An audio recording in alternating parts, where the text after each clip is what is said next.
കോഴിക്കോട് കണ്ണൂർ ദേശീയപാതയിലൂടെയുള്ള യാത്ര ഇപ്പോൾ യാത്രക്കാർക്ക് ഒരു ദുസ്വപ്നവും പേടിസ്വപ്നവും ഒക്കെയാണ്. മഴ കൂടി പെയ്തതോടെ കുഴികൾ ഓരോന്നും കയറി ഇറങ്ങി നടുപൊടിയേണ്ട ദുരവസ്ഥയാണ്. നിഖിൽ പ്രമേഷ് കോഴിക്കോട് തയ്യാറാക്കിയ റിപ്പോർട്ട് കൂടി കാണാം. കോഴിക്കോട് കണ്ണൂർ ദേശീയപാതയിൽ വെങ്ങളം ഭാഗത്താണ് ഞാനുള്ളത്. നമുക്ക് കാണാൻ കഴിയും ഈ ദേശീയപാതയുടെ പണി പുരോഗമിക്കുന്നേ ഉള്ളൂ. അതിൽ ഈ സർവീസ് റോഡുകളായി ഇരിക്കുന്ന പലയിടങ്ങളിലും റോഡിന്റെ അവസ്ഥ വളരെ മോശമാണ്. ഇതിലൂടെ പോകുന്ന വലിയ വാഹനങ്ങളാണെങ്കിലും ചെറിയ വാഹനങ്ങളാണെങ്കിലും വലിയ ബുദ്ധിമുട്ട് നേരിടുന്നുണ്ട്. ഇവരിതിലൂടെ കടന്നു പോകുന്ന പാതയിൽ നമുക്കറിയാം, ഇപ്പോൾ ഇവിടെയൊക്കെ വലിയ കുഴിയാണ് റോഡിൽ രൂപപ്പെട്ടിട്ടുള്ളത്. സ്വാഭാവികമായിട്ടും ഇതിലെ പോകുന്ന ആളുകളെ സംബന്ധിച്ചിടത്തോളം അത് വലിയ പ്രതിസന്ധിയാണ്. ഒരുപക്ഷെ കുഴിയിൽ വീണു പോകുമോ എന്നുള്ള ആശങ്കയ്ക്ക് ഇടയിലൂടെയാണ് അവരെല്ലാം തന്നെ കടന്നു പോയിക്കൊണ്ടിരിക്കുന്നത്. നമുക്ക് ദൃശ്യങ്ങളിൽ തന്നെ കാണാൻ കഴിയും അത് എത്രത്തോളമാണ് ആ കുഴിയിലേക്ക് ടയറുകൾ ചെന്ന് പതിക്കുമ്പോഴുള്ള ഒരു ബുദ്ധിമുട്ട് നമുക്ക് കാണാൻ കഴിയുന്നുണ്ട്. ചെറിയ വാഹനങ്ങളാണെങ്കിൽ ഈ അവരുടെ വണ്ടിയുടെ അടിഭാഗം തട്ടിപ്പോകുന്ന സാഹചര്യം ഉണ്ടാകും. സ്കൂട്ടറോ ബൈക്കോ ഒക്കെ ആണെങ്കിൽ വീണു പോകുന്ന സാഹചര്യം ഉണ്ടാകും. അങ്ങനെയുള്ള പ്രശ്നങ്ങളൊക്കെ ഈ റോഡിൽ നിരന്തരം ഉണ്ട് എന്നുള്ളതാണ് നമുക്ക് അറിയാൻ കഴിയുന്നത്. നമുക്ക് കുറച്ച് ആളുകളുടെ പ്രതികരണങ്ങളിലേക്ക് കൂടി ഇനി പോകാം, അവരുടെ അഭിപ്രായങ്ങൾ കൂടി ചോദിക്കാം. ഒരുപാട് ജനങ്ങൾ കഷ്ടപ്പെടുകയാണ്. അപ്പോൾ എത്ര വേഗം തീർത്ത് കിട്ടണമെന്നാണ് ആഗ്രഹിക്കുന്നത്. കുഴിയാണ് വാഹനം ഇഴഞ്ഞ വാഹനം. ഇവിടെയുള്ള ഡിവൈഫൈൻ്റെ കുട്ടികൾ പല പ്രാവശ്യമായിട്ടും ഈ കുഴി അടയ്ക്കുന്നുണ്ട്. പിന്നെയും വെള്ളം വരുന്നു പോകുന്നു. ഓരോ വകാടിൻ്റെ ടീം യാതൊരു ഇതും ചെയ്യുന്നില്ല. ഇപ്പോൾ അതിൻ്റെ മുകളിൽ വലിയൊരു പൊട്ടുണ്ട്. അതൊക്കെ ഞങ്ങൾ കുറച്ച് മുന്നേ ചാനലൊക്കെ വന്നതാണ് ആ കാര്യങ്ങളൊക്കെ. ഇപ്പോൾ ഇന്നലെ 2 ദിവസം മുന്നേ ഈ ഡിവൈഫൈൻ്റെ കുട്ടികളൊക്കെ കൂടി ഇവിടെ എല്ലാ കാര്യങ്ങളും ചെയ്യുന്നുണ്ട്. പക്ഷേ ഇവിടെ ഈ കൂടുതൽ പ്രയാസം ഇങ്ങനെ വികലാണ്. ഈ കുഴിയിലൊക്കെ ഇങ്ങനെ വീണ്ടും പരിക്കൊക്കെ പറ്റില്ല. ഈ ഡ്രെയിനേജ് കൂടി വെള്ളമൊന്നും പോകുന്നില്ല. ഈ ഡ്രെയിനേജൊക്കെ ഒന്ന് നേരെയാക്കിയാൽ തന്നെ കുറെ വെള്ളം കൂടി പോകും. ഞങ്ങൾ രാവിലെ 5 മണിക്ക് ഇറങ്ങിയാണ് കണ്ണൂരിൽ നിന്ന്. ഇപ്പോഴും നോക്കി കോഴിക്കോട് എത്തിയിട്ടില്ല. ഒരു യാത്ര ചെയ്യാൻ പറ്റുന്നില്ല. റോഡ് കംപ്ലീറ്റ് പണി നടക്കാണ്.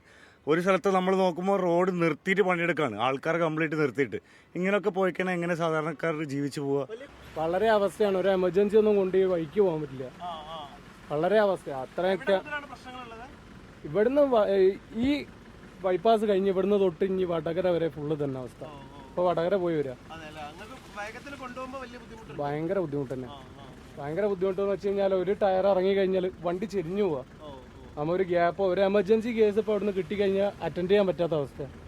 കണ്ടില്ല, ഇതൊക്കെയാണ് ആ യാത്രക്കാരുടെ പ്രതികരണം. യാത്ര അങ്ങേയറ്റം ദുസ്സഹമായി മാറുന്നു എന്നാണ് ഇതിലൂടെ കടന്നു പോകുന്ന ആളുകൾ എല്ലാവരും തന്നെ പറയുന്നത്. എന്തായാലും ഈ മഴക്കാലം പൂർത്തിയാകുന്നതുവരെ ഈ ദുരന്തം അവർ പേറിയേ മതിയാകൂ. ദേശീയപാതയുടെ പണി പൂർത്തിയാകാൻ ഇനിയും മാസങ്ങൾ എടുക്കുമെന്ന് നമുക്കറിയാം. അതുകൊണ്ട് തന്നെ താൽക്കാലികമായിട്ടുള്ള പരിഹാരങ്ങളെങ്കിലും, അതായത് വലിയ കുഴികളിലൊക്കെ മണ്ണിട്ട് താൽക്കാലിക പരിഹാരങ്ങളെങ്കിലും ചെയ്തു തരണം എന്നുള്ളൊരു ആവശ്യമാണ് യാത്രക്കാർ ഇപ്പോൾ ഉന്നയിച്ചുകൊണ്ടിരിക്കുന്നത്. നമുക്ക് വെങ്ങളത്ത് നിന്ന് കോഴിക്കോട് കണ്ണൂർ ദേശീയപാതയിൽ നിന്ന് ഇപ്പോൾ പ്രേക്ഷകരിലേക്ക് എത്തിക്കാനുള്ള നമുക്ക് കാണാൻ കഴിയുന്ന കാഴ്ച ഇതാണ്.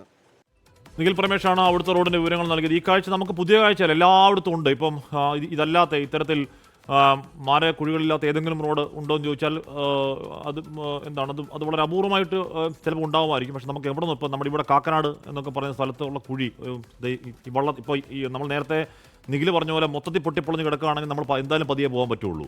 അതല്ല വള്ളത്തോൾ ഇവിടെ കാക്കനാട് വള്ളത്തോളൊരു കുഴിയുണ്ട് എന്ന് പറഞ്ഞാൽ അതുപോലെ വലിയ കുഴപ്പമില്ലാത്ത റോഡാണ്. ഇങ്ങനെ പോകുമ്പോഴേക്കൊരു കുഴി നമ്മൾ പുറത്തുനിന്ന് ഇപ്പോൾ ഇല്ല ഏതോ ഒരു കടയുടെ പരസ്യം പറയുന്ന പോലെ പുറത്തു നോക്കിയാൽ ചെറിയ ഷോറൂം, അകത്തേക്ക് കിടന്ന് പുറത്തു നോക്കിയാൽ വലിയ വിശാലമായ ഷോറൂം എന്ന് പറയുന്ന പോലെ ഇത് നമുക്ക് കണ്ടാൽ ചെറിയ കുഴിയാണ്. പക്ഷെ അങ്ങോട്ട് പോയി നോക്കി കഴിഞ്ഞാൽ നമുക്ക് പേടിയാവും. എന്ന് പറഞ്ഞു കഴിഞ്ഞാൽ ഇതിൻ്റെ ആഴത്തിൽ ഇതിൻ്റെ അറ്റം എവിടെ നിന്ന് കാണാൻ പറ്റാത്ത പോലുള്ള മാരക ഭീകരമായ നീളമുള്ള കുഴിയാണ്. അതിലോട്ട് ബൈക്ക് വല്ലതും പോയി കഴിഞ്ഞാൽ ചിലപ്പോൾ ബൈക്കോടുകൂടി അതിന് പാതാളത്തിലേക്ക് പോകുന്ന തരത്തിലുള്ള കുഴി ഇവിടെ വള്ളത്തോളുണ്ട്.